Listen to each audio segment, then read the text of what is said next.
আজ আমি আপনাদের সামনে দাঁড়িয়েছি চোখে জল নিয়ে, বুকে আগুন নিয়ে। কারণ আমার বাংলার মানুষ আজ বিনা চিকিৎসাতে মরছে। হ্যাঁ, মরছে।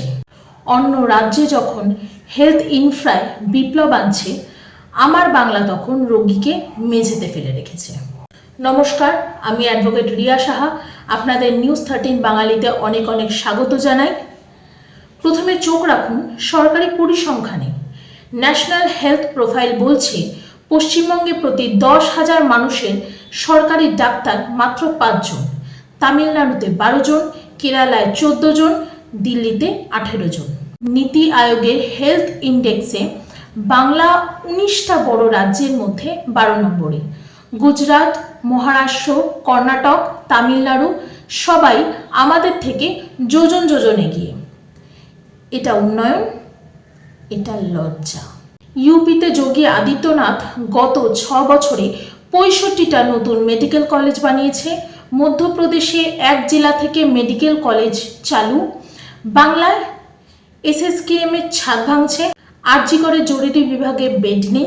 জেলার হাসপাতালে স্যালাইন ঝোলানো স্ট্যান্ড নেই। রোগী মেঝেতে, বারান্দায়, সিঁড়িতে। কুকুর ঘুরছে ওয়ার্ডে, বিড়াল ঘুমাচ্ছে এনআইসিইউতে। এটাই কি এগিয়ে বাংলার স্বাস্থ্য মডেল? আরজি করে কর্তব্যরত মহিলা ডাক্তার খুন হলেন হাসপাতালের ভেতরে। গোটা দেশের ডাক্তাররা রাস্তায় নামলো।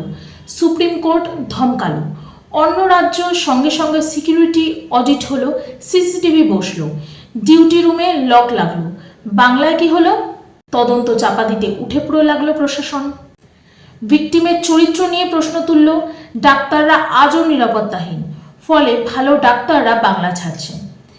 এইমস, পিজিআই ছেড়ে কেউ এসএসকেএমে আসবে কেন? স্বাস্থ্যসাথী কার্ড?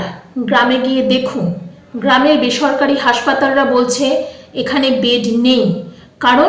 কারণ সরকার থেকে টাকা আসছে না। 5 লক্ষ টাকার কার্ড নিয়ে রোগী ঘুরছে দরজায় দরজায়।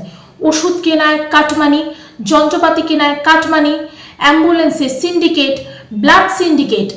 এদিকে তামিলনাড়ুতে সরকারি হাসপাতালে বিনামূল্যে এমআরআই, সিটি স্ক্যান হয়। বাংলায় আউটডোরে টিকিট কাটতেই ঘুষ লাগে। অন্য রাজ্য যখন আয়ুষ্মান ভারতের সঙ্গে হাত মিলিয়ে হেলথ ইনফ্রা ঢেলে সাজাচ্ছে, বাংলা তখন কেন্দ্র রাজ্য ঝগড়া করে রোগীকে মরতে দিচ্ছে।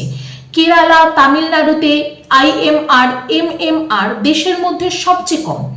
বাংলায় শিশু মৃত্যু, প্রসূতি মৃত্যু লুকোতে ডেটা চাপা দেওয়া হয়। একটা কথা কান খুলে শুনে রাখুন, হাসপাতাল বানানো যায় টাকায়, কিন্তু স্বাস্থ্য ব্যবস্থা, এই ব্যবস্থাটা করতে লাগে সদিচ্ছা। এই সদিচ্ছাটাই বাংলার নেই। আমার মায়ের চিকিৎসা নেই, আমার বোনের নিরাপত্তা নেই, আমার ভাইয়ের ভবিষ্যৎ।